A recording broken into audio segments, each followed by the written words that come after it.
poppin', man? It's your boy Torae. Some of y'all know me as Torae the MC. Some of y'all know as Torae the host. Some of y'all know me from SiriusXM. And if y'all know me from doing what I do and that's spitting bars, then you probably heard it right here, 1200squad.com.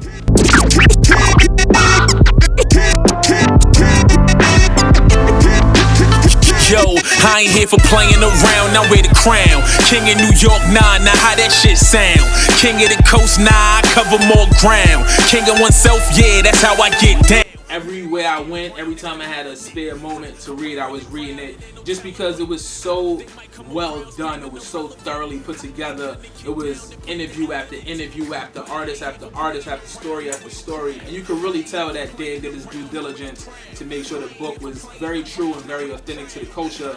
So knowing that it was going to be based off of that book and knowing that Dan was a part of it, and then, you know, finding out that Seath was a part of it, and then I'm doing my research on Seath and seeing all the amazing things he's been a part of as a director, and then they brought Preem in, you know, on the music side, and we know how authentic it is with Preem and obviously our relationship from doing, you know, so many records together and being homies.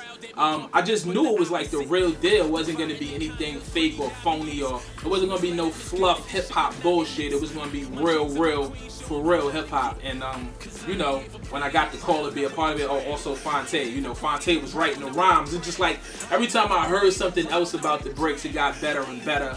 But definitely the foundation, you know, being based on the Big Payback. If you haven't read that book and you're a fan of hip-hop or you're an artist or you're somebody that wants to be in this business, I strongly suggest you read it because it literally tells you so much of the backstory into how things became what they were and how it ended up where we are now. I ain't here for playing around, now wear the crown. King of New York, nah, now how that shit sound? King of the coast, nah, I cover more ground. You know, right around the time of my new album entitled, it's my first album in 4 years. It's been 4 years since For the Record dropped in 2000, shit, longer than that actually, because that was 2011. It was the end of 2011, so technically 4 years. I'm super excited about this, my sophomore album.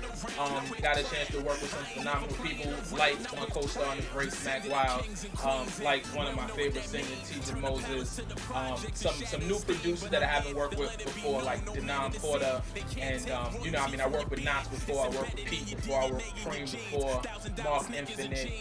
The list goes on and on. Shout out to Eric G, and definitely shout out to Praise, who might be new to some of y'all, but he's definitely gonna be somebody that you hear a lot more from because he's super dope. And I'm just excited about it, man. I think it's my best work to date. That's what I've been hearing from a lot of people who heard it. You know, they hear the growth, they hear the maturity.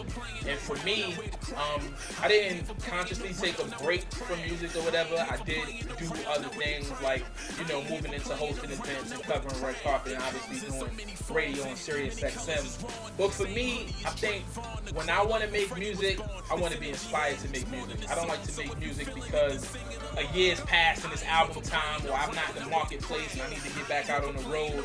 I think any of those reasons force you to go in and start to create when you might not be feeling creative. So for me, I love the fact that I didn't go in to make an album until I really felt like I had something to say. It was some stuff I wanted to get off my mind and my heart and my chest. And, you know, I think Entitled is a little bit of all of that. I'm super excited about it. Shout out to everybody on the pre-orders, everybody who's been listening, supporting, tweeting, retweeting. And shout out to everybody who joined the Kickstarter, who helped that. You know, that was something fun for me just to figure out a new way to engage with the audience and figure out who was really here to support, who was just here to watch and look, you know, because sometimes you get followers that's just there to follow, but nobody wants to get involved and, you know, be a part of the action. So, you know, that was my gauge to see who was really here for the kid, who was just sitting around. That's it, man. Shout out to 1200 Squad for having me, you know, played the album, had some fun up in here, and, you know, Entitled, January 15th. Boy, Torae. At Torae on that Twitter, that gram. It's Torae and them snaps. Holla.